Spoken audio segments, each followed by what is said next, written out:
جتنا ہو سکے اپنی ہر نیکی کو زندگی کی آخری نیکی سمجھ کر کرے، ہر نماز کو زندگی کی آخری نماز سمجھ کر پڑھے، ہر دن کو زندگی کا آخری دن سمجھ کر گزاریں۔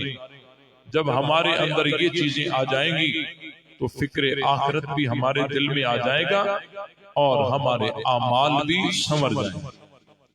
اور یہ قرآن مجید کی محفل میں یوں مل بیٹھنا اور قرآن مجید کے اندر سے مضامین کو بیان کرنا، یہ بھی ایک قسم کی آخرت کی تیاری ہے۔ کیا ہے بھائی؟ قرآن مجید کو سمجھنا پوری رات تہجد پڑھنے سے زیادہ ثواب۔ اس لیے میں نے ایک آیت پڑھی ہے اور اس آیت پر چند باتیں عرض کروں گا، آپ کی توجہ میری طرف رہے گی تو بات آسانی سے آپ تک پہنچا سکوں گا۔ توجہ رہے گی۔ اللہ تعالیٰ نے قرآن مجید میں فرمایا وَاذْكُرُوا نِعْمَةَ اللَّهِ عَلَيْكُمْ اِذْ كُنْتُمْ أَعْدَاءً فَأَلَّفَ بَيْنَ قُلُوبِكُمْ۔ یاد کرو میری اس نعمت کو کہ جب تم آپس میں دشمن تھے پھر اللہ نے تمہارے دلوں کو جوڑ دیا۔ فَأَلَّفَ بَيْنَ قُلُوبِكُمْ، اللہ نے تمہارے دلوں کو جوڑ دیا۔ فَأَصْبَحْتُمْ بِنِعْمَتِهِ إِخْوَانًا، پھر تم اللہ کی نعمت کی وجہ سے آپس میں بھائی بھائی ہو۔ نبی پاک صلی اللہ علیہ وسلم کے آنے سے پہلے، اسلام کی تبلیغ سے پہلے، عرب قبائل میں آپس میں یوں کھچاؤ تھا، ٹکراؤ تھا، بہت سارے قبیلے، لڑائیاں، جھگڑے، یہ قبیلہ اوس، یہ قبیلہ خزرج، یہ بنو ہاشم، یہ بنو امیہ، بہت سارے قبیلے، آپس میں ان کی لڑائیاں، ٹکراؤ، کھچاؤ تھا۔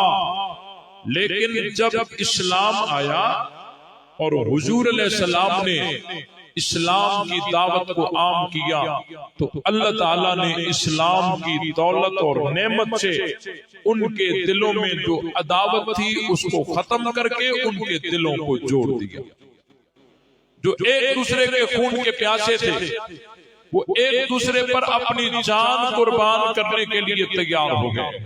وَاذْكُرُوا نِعْمَةَ اللَّهِ عَلَيْكُمْ اِذْ كُنْتُمْ أَعْدَاءً فَأَلَّفَ بَيْنَ قُلُوبِكُمْ، اللہ نے تمہارے دلوں کو جوڑ دیا۔ قبیلہ اوس، قبیلہ خزرج یا بنو ہاشم اور بنو امیہ۔ آج میں آپ کے سامنے کچھ اہم باتیں عرض کروں گا کہ ہمارے ساتھیوں کو پتہ نہیں ہوتا کہ یہ جو دشمن صحابہ ہیں یہ رنگ بدل بدل کے صحابہ پہ اٹیک کرتا ہے۔ بات سمجھ آئی؟ رنگ بدل بدل کے صحابہ پہ اٹیک کرتا ہے۔ آج ہم نے اس آیت کو پڑھا، سنا کہ اللہ نے دلوں کو جوڑ دیا اور آپس میں کیا ہو گئے؟ بھائی بھائی ہو گئے۔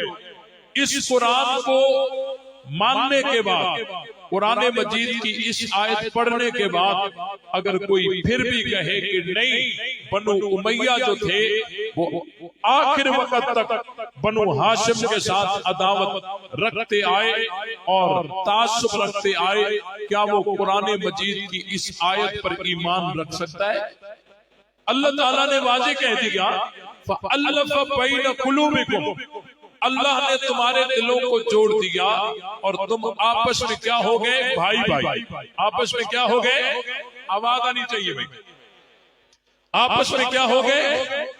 ذرا بنو ہاشم اور بنو امیہ اس کا تھوڑا آپ خاندانی پس منظر اپنے ذہن میں بٹھا لیں کہ حضور علیہ السلام کا شجرہ محمد بن عبداللہ بن عبد المطلب بن ہاشم بن عبد مناف، یہاں تک تو تقریباً ہر مسلمان کو یاد ہوتا ہے۔ تو عبد مناف کا بیٹا ہاشم، اس ہاشم کی اولاد کو بنو ہاشم کہا جاتا ہے، اور عبد مناف کا ایک پوتا ہے امیہ بن عبد الشمس، اس امیہ کی اولاد کو بنو امیہ کہا جاتا ہے۔ ان دونوں کا دادا ایک ہے، عبد مناف۔ بنو ہاشم کا دادا بھی عبد مناف ہے اور بنو امیہ کا دادا بھی عبد مناف ہے، اور ان کا آپس میں جو تعلق ہے یہ آپس میں چچا زاد بھائی ہیں اور کزن ہیں، دادا دونوں کا ایک ہے۔ اسلام نے کسی قبیلے کو ہٹ نہیں کیا، بلکہ اسلام نے ایمان کی لکیر کھینچی ہے کہ جو ایمان لاتا ہے وہ ہمارا ہے، جو ایمان نہیں لاتا وہ ہمارا ہو سکتا نہیں ہے۔ اگر کوئی حبشے کا کالا بلال ایمان لے آتا ہے وہ ہمارا ہے، اور اگر حضور علیہ السلام کا سگا چچا ہے وہ اسلام نہیں لاتا وہ ہمارا ہو سکتا نہیں ہے۔